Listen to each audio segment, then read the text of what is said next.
প্রিয় দর্শক, মাগুরাতে আজ সব জল্পনা কল্পনা ভেঙে রবিউল ইসলাম নয়ন ও নিতাই রায়চৌধুরী ঐক্যবদ্ধ হয়ে ধানের শীষের পক্ষে কাজ করতে হবে এই নির্দেশনা দিলেন।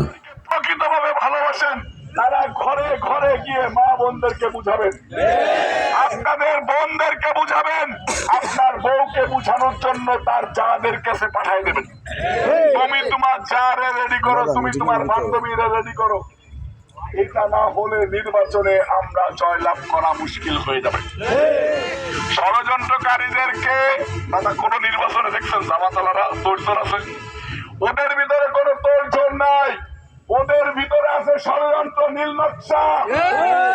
মাগুরার একজন ঊর্ধ্বতন কর্মকর্তা, আমি নাম বলতে চাই না, বলতে পারেন এক নাম্বার লোক, শিবিরের সাথী ছিল, এই এলাকার দায়িত্ব নিয়ে এসেছেন।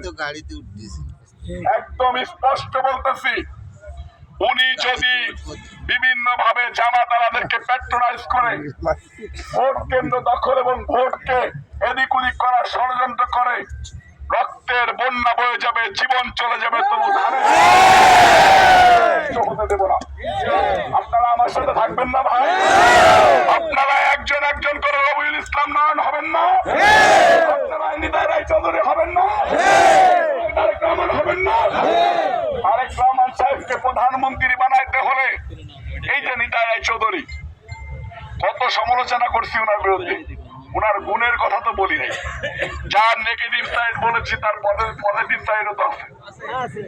আমি 2014 সাল মেবি পুলিশ মার্ডার মামলায় জেলখানায় চলে গিয়েছি, আমাকে ধরে নিয়ে হাতে পায়ে নখ তুলে ফেললো।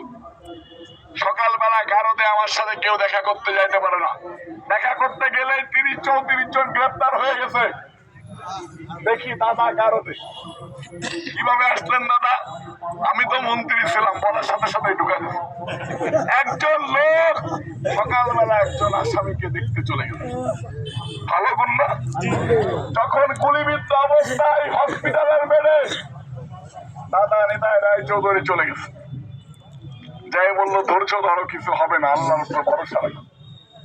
সেই লোকটাকে ওই যে চেয়ারে বসেছিল, আমার কাছে মনে হলো শালিকার মানুষ, আমার অত্যন্ত ভালোবাসে, আমি এদের সাথে মাটিতেই বসে থাকি, সবাই চেয়ারে বসতে চাচ্ছে, থাক আমি বসলাম। পিছন থেকে দাদারে দেখতে পাচ্ছে না, মনে করলাম দাদারে দেখানোর জন্য ডাক দিয়ে আসি, চলে আসলো। নিতাই রায়চৌধুরী মনে করি আজকের পর থেকে মন, হৃদয়, দিলকে পবিত্র করে মাগুরা 2 আসনের প্রত্যেকটা মানুষকে তার সন্তানের মতো দেখে ভালোবাসবে, বৈষম্য রাখবে না, কোনো ভেদাভেদ রাখবে না। নিতাই রায়চৌধুরী আমাকে কথা দিয়েছে, নয়ন আল্লাহ উপরে নিচে ইল্লা, আমি তোমাকে কথা দিচ্ছি, জনগণকে কথা দিচ্ছি, আমি কথা নড়চড় করব না, আমি কাউকে বুকে নেব না, কাউকে পিঠে নেব না, সবাইকে বুকে রাখবো।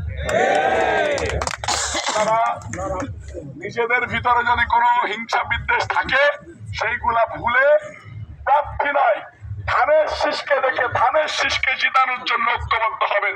আমি আপনাদের কাছে হাত জোড় করে রিকোয়েস্ট করতেছি, আপনারা দাদা যদি আপনাদের কাছে কোনো অন্যায় করে থাকে, মনে কষ্ট দিয়ে থাকে, আমি দাদার পক্ষ থেকে আপনাদের কাছে ক্ষমা চেয়ে ধানের শীষকে জিতানোর আহ্বান জানাচ্ছি।